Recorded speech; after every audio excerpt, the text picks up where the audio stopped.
बढ़िया सरकार चल रही है योगी जी की, सबसे बढ़िया, सबसे बेहतरीन योगी जी की सरकार चल रही। हमें और सरकार से कोई वो नहीं, योगी जी की सरकार सबसे टॉप है। इसके ऊपर कहीं अखिलेश यादव ने हिंदू मुस्लिम करने का जोर दिया हो कि अगर ऐसा कहूंगा तो जो मुस्लिम है वो मेरी तरफ झुक जाएंगे, ऐसा भी है क्या? अगर उन्होंने ऐसा किया है तो वो गलत फहमी है उन्हें।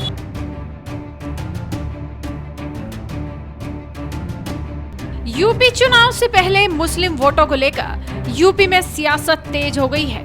अगले कुछ महीनों में यूपी विधानसभा चुनाव शुरू होने वाले हैं, जिसे लेकर विपक्ष में खलबली साफ तौर पर देखी जा रही है। जो अखिलेश यादव मुसलमानों पर राजनीति करना चाह रहे हैं, अब वो डर रहे हैं। इसका कारण है यूपी में मुसलमानों का झुकाव योगी की तरफ हो रहा है, जिसके बाद अखिलेश और विपक्ष की सभी पार्टियों में 2022 चुनाव को लेकर टेंशन है। आपको बता दें कि यूपी में 20% मुस्लिम वोट बैंक है, जिसे लेकर मतदाताओं को लुभाने की सियासत शुरू हो चुकी है। लगभग 25 करोड़ की आबादी वाले उत्तर प्रदेश में मुस्लिम वोटर करीब 20% के आसपास हैं। उत्तर प्रदेश की 403 विधानसभा सीटों में से करीब 125 ऐसी विधानसभा सीटें हैं जहां अल्पसंख्यक वोट ही नतीजों में अहम भूमिका निभाते हैं।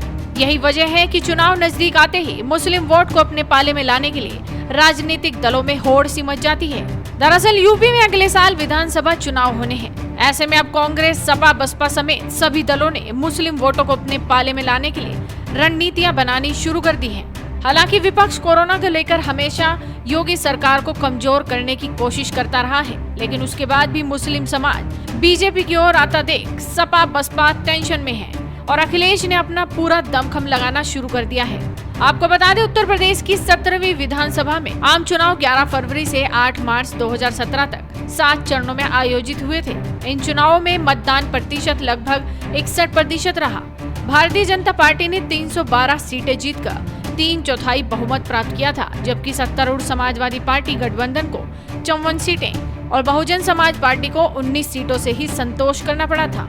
अभी कुछ दिन पहले ही केशव प्रसाद मौर्य भी कह चुके हैं कि इस बार भी बीजेपी 300 के पार ही सीटें लाएंगी। संगठनात्मक दृष्टि से बैठक पर चर्चा हुई है। बैठक जो चर्चा हुई है बहुत अच्छी चर्चा हुई है।